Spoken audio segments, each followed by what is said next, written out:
It's hard to believe that the clients don't read the magazine. They just look at the pictures. I mean, I don't believe that. I mean, I believe that people don't read a lot, but if you're working in a company and that company produces a magazine about what's happening in the company, that you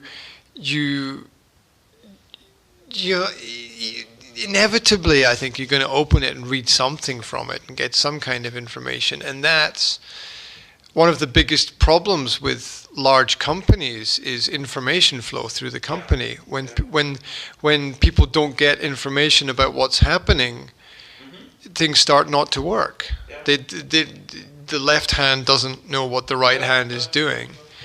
And so you across the company, you need to focus on certain elements of business and say that you know what's happening here. These people are doing this. You know, the graphics department are doing this and have these problems. The production department's doing this, and other departments have their issues. You need to highlight certain employees and to motivate people. So this idea that they just look at the pictures. Well, what's happening there is you create the reality that exists. If you give them no opportunity to read, they don't read. Yeah. So it's not. So you're creating that reality in that situation. If you don't give them the opportunity to read, of course they can't read. So giving them no choice is not helping them. Oh, they don't read, so we don't need it. Well, where are you going next? Right? Because that's stopped. That's going backwards, right? Not forwards. When information stops flowing around your company, that's when you don't. That's when you have unexpected problems. The classic example is when people. In the past, there was usually a room in companies or a place for copying things. Yeah. And what happened is that people would meet there, and they would exchange ideas. And companies found that when they removed that element from the company, things in the company started to fall apart. For the simple reason that communication didn't happen anymore. And whether it's formal or informal, people need to exchange information. And when you remove the opportunities for exchanging information, then people stop helping each other and being interested. There was an experiment with, which company was it? I wrote about it in my Daily Mail, actually. Coca-Cola company in Spain did an experiment with taking a specific group of employees, and their secret task, was to help other people in the company as much as possible. And so they took a group of people and they encouraged them to help other people. And they did this through, the company had like an internal social network. And these people were on the internal social network helping people who had problems there. And what they discovered was that the more that they helped people, the more that these people helped them. And gradually things grew. And problems that would have existed didn't exist. They stopped the problems before they happened because they had this open channel of communication where people were helping each other. And whatever you do grows. So if more people help more people, then more people will help you back.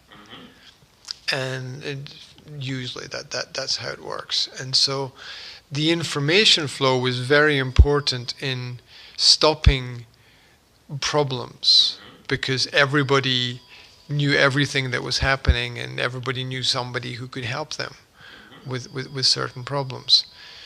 and nobody was. It opened everything up. People were not isolated. They didn't feel alone. They always felt they could ask somebody for help, and so if you don't have the people in the company sharing information with each other, then inevitably you have problems, because most problems are just because we don't have the information. Yeah, exactly. Yeah, because we don't know, we don't have the information. Either we don't do it, or we're afraid to do it because we're worried about the results. Because every element of business is sort of like a new step. And people are a little bit afraid to take new steps because it's the unknown. You can make problems, and you don't want to make problems for people. So keep everything the same. Just keep everything the same, and don't do anything new. And don't print the magazine in don't translate it into another language and print it because who cares about it, right? So, well, of course, if you don't care, nobody else is going to care. Yeah, if you don't care about the people in the company, then the people in the company are not going to care about you.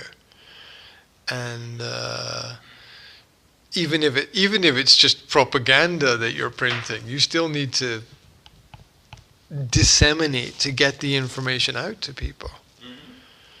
The company can't do anything if people don't know, and trends and fashions change quickly in society, especially with social media and the modern world, right? 24 hours, something can change extremely quickly, and people have to be ready to react to that. Oh, people don't. I think people do. They collect sort of information. They almost like absorb it. They don't need to sit and read it, but if it's there, then they're aware of it. Maybe they don't read the whole article. Maybe they just read the first part and the last part or something. But people do read stuff, and people still buy daily newspapers. I mean, so it's obviously there are people. I see people in cafes like with the daily newspaper, like reading through it. So like everywhere you go, there's information, right? There's signs. There's communication. There's if you want to know how something works, you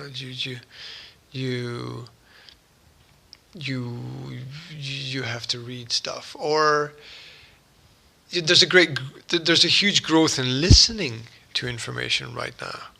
I mean, the podcast market for sharing information has exploded. There's something like 1 million hours of podcast material recorded a month now, right? And this is people creating information for other people.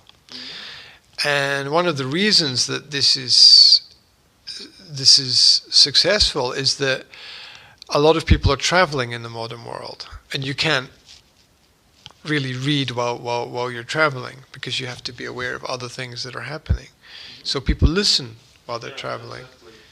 I think that more people are listening to podcasts than we think. There's the idea in general, in let's say in the intelligent Western world, and there is an intelligent Western world. There's the Western world, I think, still leads in terms of IQ, how society functions.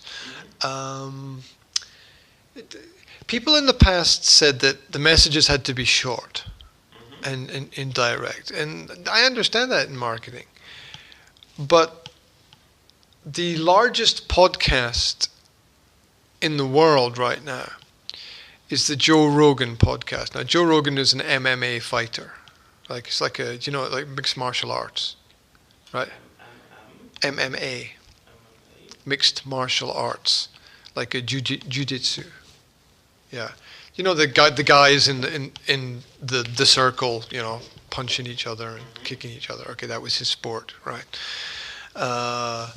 Conor McGregor, no, it doesn't mean anything. That's a famous person. And anyway, never mind. So his podcast is the most listened to in the world, and it's about everything. And the average length of one episode of the podcast is 3 hours. Yeah. The average length of one episode is 3 hours. So this idea that you have to give people pieces of information very quickly is not completely correct. Because this is now the largest podcast in the world, and the average length is 3 hours for one podcast. So this idea that people want very short things very quickly, obviously that's not completely true. Obviously there is a market for intellectual stimulus, information and development. And people thought that this didn't exist, but this has proved that it's wrong, that people are tired of the same old short message information format, the 30-second advertisement or the 15-second advertisement or the or even the subconscious advertising through branding in television shows and things. People are tired of that. They've had enough. They're not interested. People are not watching the TV anymore. I mean, the statistics for who watches TV are fake. I'm sorry, world, but when I hear, 1 million people in Slovakia watch this television program, I'm sorry. Not even Slovaks are that stupid, right? These numbers are not real. They're just invented to sell the marketing statistics to people who want to advertise there. So